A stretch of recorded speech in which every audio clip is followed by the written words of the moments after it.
morning, students. Today we're going to discuss about lateral shift. Lateral shift.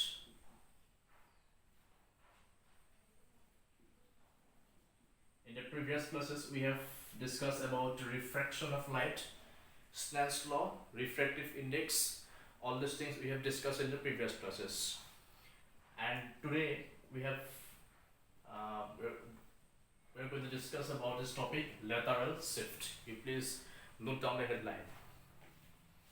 For this, if I consider a glass medium or a glass slab, if I consider a glass slab, glass is basically, it is, if you compare between glass and air medium, so glass is going to be your denser medium with respect to air medium, or not. We have studied all these things. So this is a glass medium. So if you have this glass medium, so this will be your, this is suppose air medium, this is glass, and again this will be your air medium. If I consider a ray of light has been incident from air medium, that means this ray will passes through like this way if there is nothing. That means this will be its origin direction. Okay, it will remain undeviated if this medium was not available here. Now if I make here a normal, suppose I am making the normal here, this is the normal, then this is going to be angle of incidence, this is angle of incidence. Since the air is rarer medium and glass is denser medium, so I can write here, this is air is your rarer medium, glass is denser medium, again this air will be your rarer medium.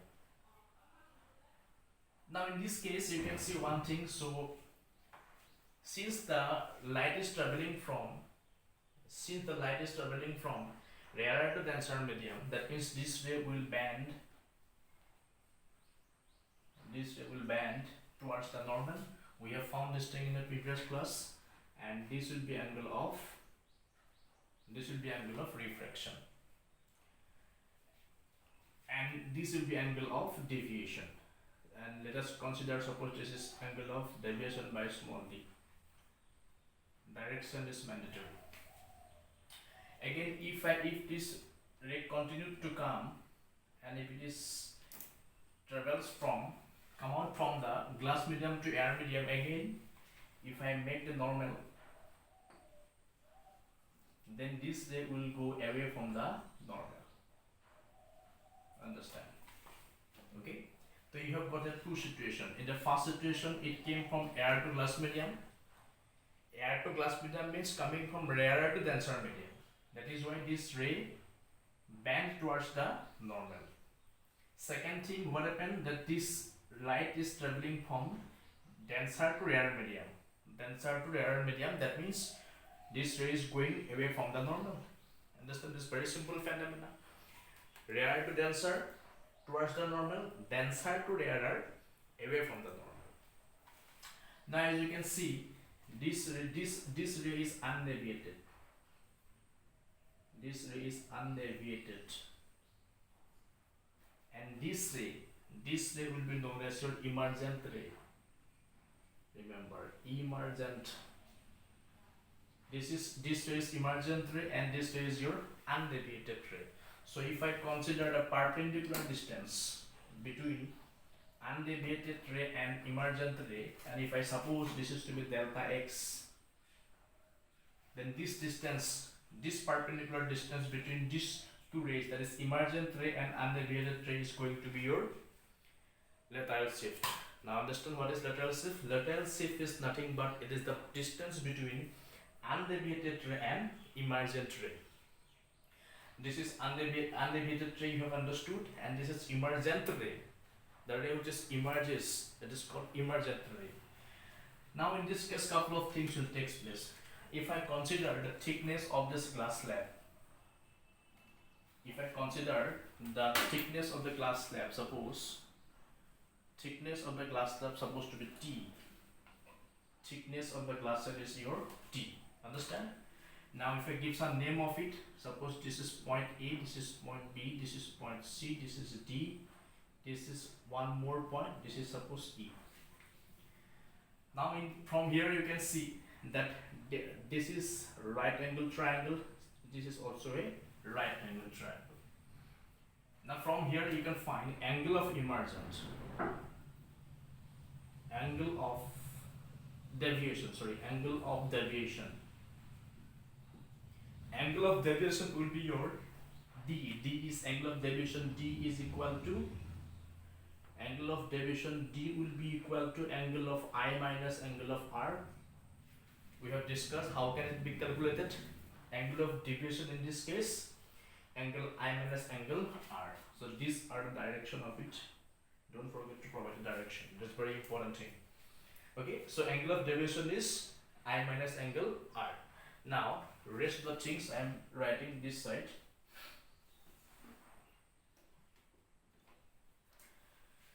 Now if you see the diagram, and we need to find out this distance delta x. This delta x is actually what? Lateral shift, I have told you. So if I need to find out this lateral shift delta x, I can consider a right angle triangle BCD or not, from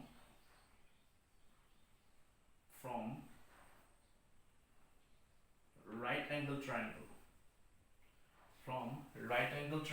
BCD, from right angle triangle BCD. This is BCD. We need the delta x. Okay, we need to find the delta x. So I can take as sine of angle deviation. Sine of angle deviation. If I take the sine of it, I can write delta x by BD. Delta x by BD. You know how to find the ratio of sine theta, cos theta, all this thing.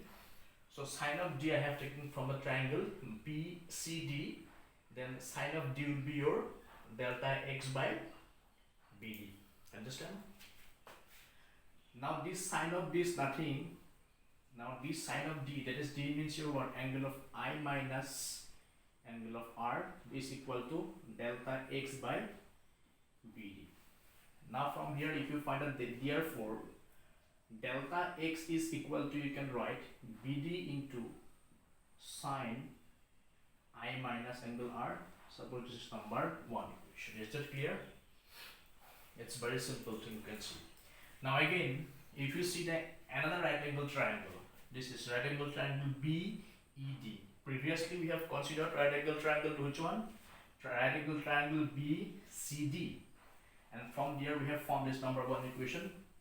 Now if we see another right angle triangle, that is BED, so we can write again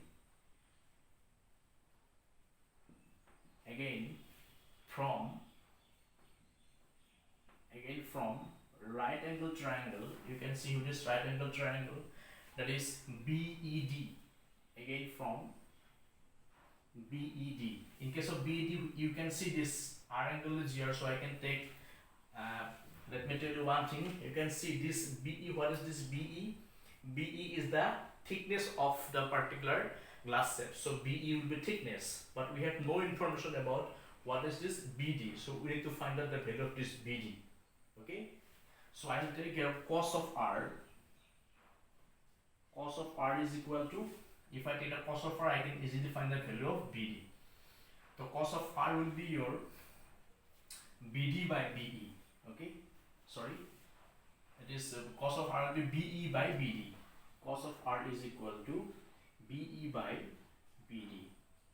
If I take this value of BE, therefore cos of R is equal to, what is this BE? This B, I told you B is nothing but the thickness T, so I can put here T by BD. Okay. Now putting this value in 1, we can find lateral shift delta x, which we have considered, is equal to, in the place of BD I will write T by one line is I have to write again. Therefore BD is equal to, if I find the value of BD from here, it will be what? T by cos of R, or not? If I find the value of BD from here, it will be what? T by cos of R. Now if I put this value here in the number 1 equation, Now for number 1 equation, what we find? Therefore, delta x is equal to BD value we have found, t by cos of r, t by cos of r into sine of I minus sine of r. Understand now? So I have put the value of BD simply here. So this is the formula by which you can find out the lateral shift. Understand? I hope you will practice at home. This is a very easy derivation. Thank you.